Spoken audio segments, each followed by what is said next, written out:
आज मैं आपको ये समझाना चाहता हूँ कि इनकम टैक्स डिपार्टमेंट कैसे डिसाइड करती है कि इस पर्सन को ही नोटिस इशू करना है। तो देखिए यहाँ पे बहुत सारे पैरामीटर्स यूज करती है इनकम टैक्स डिपार्टमेंट, और जो पर्सन इस पैरामीटर्स पे फिट बैठता है उसको इशू कर देती है नोटिस। अगर जो इस चैनल पे आप नए आए हो तो इस चैनल को जरूर सब्सक्राइब करके जाइएगा, क्योंकि मैं बहुत ही अच्छे अच्छे कंटेंट आप लोग के लिए लेकर के आते रहता हूँ। तो देखिए सबसे पहली बात, saving account cash deposit in a year. सबके पास सेविंग अकाउंट होता है, तो क्या करती है इनकम टैक्स डिपार्टमेंट, ये देखती है कि जो कैश डिपॉजिट हो रहा है बंदे के अकाउंट में या किसी पर्सन के अकाउंट में वो कितना हो रहा है। अगर जो मोर देन 10 lakhs हो रहा है in a year, then in that case income tax department इस पे नजर रखना चाहती है ऐसे पर्सन पे कि भाई वो कहाँ से कैश में इतना कमा रहा है, क्योंकि जो कैश वाले ट्रांजेक्शन होते हैं उसका कुछ ट्रेल नहीं होता है साहब। इसीलिए इनकम टैक्स डिपार्टमेंट ऐसे लोगों को नोटिस इशू कर सकती है और पूछ सकती है कि ये जो आपने 10 लाख रुपया कैश डिपॉजिट किया ड्यूरिंग द ईयर अपने आप बैंक अकाउंट में, वो कहाँ से लाए। ओके, उसके बाद से आप देखोगे तो अगर जो आप फिक्स डिपॉजिट करते हो more than 10,000 in a year, तो ये भी एक लेंस होता है। गवर्नमेंट जानना चाहती है कि यार ये फिक्स डिपॉजिट कर रहा है तो इसके पास पैसे कहाँ से आ रहे हैं।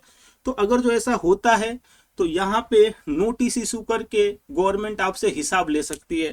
देन क्या कारण हो सकता है, करंट अकाउंट है और करंट अकाउंट में आप कैश डिपॉजिट और विड्रॉ कर रहे हैं, मतलब क्या कैश में ट्रांजेक्शन कर रहे हो, एटीएम से पैसा निकाल रहे हो, एटीएम में पैसा डाल रहे हो, और ये जो है एक साल में 50 लाख से ज्यादा हो जाता है साहब, तो यहाँ पे भी इनकम टैक्स डिपार्टमेंट आप पे नोटिस इशू कर सकती है। ओके, अगला क्या है कि आप परचेस और सेल करते हो इमूवेबल प्रॉपर्टी का 30 lakhs इन ईयर।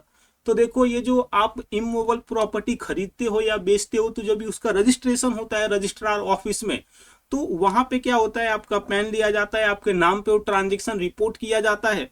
तो यहाँ पे इनकम टैक्स डिपार्टमेंट आपसे जानना चाह सकती है कि ये आपने प्रॉपर्टी खरीदा या बेचा। तो अब ये जानने के लिए वो क्या करेगी, आपको नोटिस इशू कर सकती है। ओके, अगला जो चीज है वो क्या बोल रहा है भाई कि क्रेडिट कार्ड का अगर जो आप बिल पे करते हो, ठीक है, और आप कैश में पेमेंट कर रहे हो क्रेडिट कार्ड का bill more than 1 lakhs in a year, या फिर किसी और मोड से कर रहे हो more than 10 lakhs in a year. देखो तो क्रेडिट कार्ड हम किसके लिए यूज करते हैं, मोटा मोटी अपने खर्चे के लिए यूज करते हैं। तो इनकम टैक्स डिपार्टमेंट क्या जानना चाहती है, यार ये खर्चा कर रहा है बंदा, 1 लाख रुपया एक साल का खर्चा कर दिया। ओके, या फिर और वो कैश में किया, मतलब कि खर्चा किया और जब क्रेडिट कार्ड बिल भरने की बारी आई तो कैश से भर दिया। तो यार 1 लाख रुपया कैश, ये कैश में ट्रांजेक्शन कर रहा है और कैश का तो कुछ ट्रेल रहता नहीं है, तो यहाँ पे कुछ फीस ही लग सकता है इनकम टैक्स डिपार्टमेंट को, तो आप पे नोटिस इशू कर सकती है। दूसरी साइड किसी और मोड से आप खर्चा, मतलब कि क्रेडिट कार्ड का बिल भर रहे हो, आप क्या कर रहे हो बैंक अकाउंट से ट्रांसफर कर दे रहे हो पैसे, और वो 10 लाख से ज्यादा एक्सीड कर जाता है, तो यहाँ पे इनकम टैक्स डिपार्टमेंट देखे कि अरे इसका 10 लाख का खर्चा एक साल का, पूछो पूछो ये क्या कर रहा है, पैसे का कहाँ से पैसे ये ला रहा है इतना खर्चा करने के लिए। तो यहाँ पे इनकम टैक्स डिपार्टमेंट आपको नोटिस इशू कर सकती है। ओके, उसके बाद से आप इन्वेस्टमेंट इन शेयर करते हो, डिवेंचर करते हो, म्यूचुअल फंड करते हो और more than 10 lakhs in a year करते हो, तो यहाँ पे इनकम टैक्स डिपार्टमेंट जानना चाह सकता है कि ये पैसे आपके पास आए कहाँ से। तो ये जानेगी कैसे, बट ऑब्वियस नोटिस इशू करके। ओके, उसके बाद देखिए ये बहुत ही इंपॉर्टेंट है जो लोगों को नहीं पता है कि गवर्नमेंट के पास बहुत सोर्स से इंफॉर्मेशन होते हैं। जैसे कि बैंक वालों से वो रिपोर्टिंग मांगती है कि भाई ये पैसा डिपॉजिट कर रहे हैं ना मोर देन 50,000 एक बार में, इसका इंफॉर्मेशन हमको दो। ओके, और भी ऐसे बहुत सारे इंफॉर्मेशन लेती है बैंक वाले, जो इंटरेस्ट देते हैं आपको उसका गवर्नमेंट इंफॉर्मेशन लेती है, इनकम टैक्स डिपार्टमेंट वाले इंफॉर्मेशन लेते हैं। देन जीएसटी वाला जो है टर्नओवर, वो इनकम टैक्स डिपार्टमेंट को मालूम रहता है। तो कहने का मतलब क्या है, अगर जो mismatch in income reported in ITR, जो आप आईटीआर भर रहे हो, इनकम टैक्स रिटर्न भर रहे हो, वो मिसमैच कर जाता है जीएसटी से। अभी इसका मतलब क्या, जीएसटी में समझ लीजिए आप रजिस्टर हो और वहां पे आपने 20 लाख पे टैक्स भरा है, और इनकम टैक्स में आपने क्या किया है, इनकम टैक्स में आपने टर्नओवर 15 लाख ही दिखाया है। तो इनकम टैक्स वाले क्या बोलेंगे, अरे भाई सुनो, जब ये आप जीएसटी पे किए हो 20 लाख के टर्नओवर पे, तो सेल्स आपका जो टर्नओवर है इनकम टैक्स में 15 लाख क्यों रिपोर्ट किए हो, 5 लाख क्यों छुपाए, बताओ। ऐसा हो सकता है। देन AIS TIS 26AS, ये क्या होता है, तो 26AS एक इंफॉर्मेशन है, एक रिपोर्ट है जो टैक्स क्रेडिट के बारे में बात करता है कि आपका टीडीएस कितना कटा है, आपने एडवांस टैक्स कितना पे किया है, ओके, आपका टीसीएस कितना कटा है।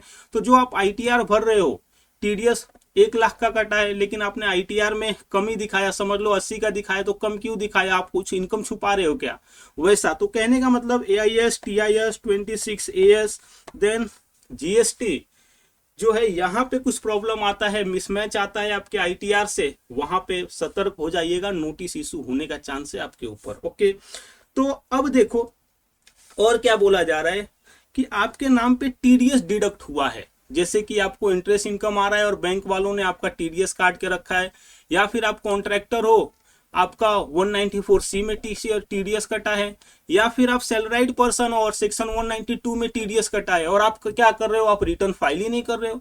तो गवर्नमेंट क्या बोलेगी, यार इसके नाम पे इनकम रिपोर्ट हुआ और थोड़ा बहुत टीडीएस के थ्रू हमको टैक्स भी मिला, लेकिन इसने पूरा रिटर्न फाइल करके जो बचा हुआ टैक्स था या नहीं टैक्स लगता था, ये क्लैरिफाई क्यों नहीं किया, तो इसको नोटिस इशू करो। ओके, तो कैसा लगा ये मेरा डिस्कशन बताइए। अगर वीडियो अच्छा लगा रहेगा, इन्फॉर्मेटिव लगा रहेगा, तो मेरे चैनल को सब्सक्राइब कर लीजिएगा, इस वीडियो को लाइक कीजिएगा और अपने दोस्तों के साथ भी शेयर कीजिएगा जो डरते रहते हैं कि इनकम टैक्स का नोटिस ना आ जाए उनके ऊपर, सो दैट वो समझ सके नोटिस आने का क्या क्या कारण हो सकता है।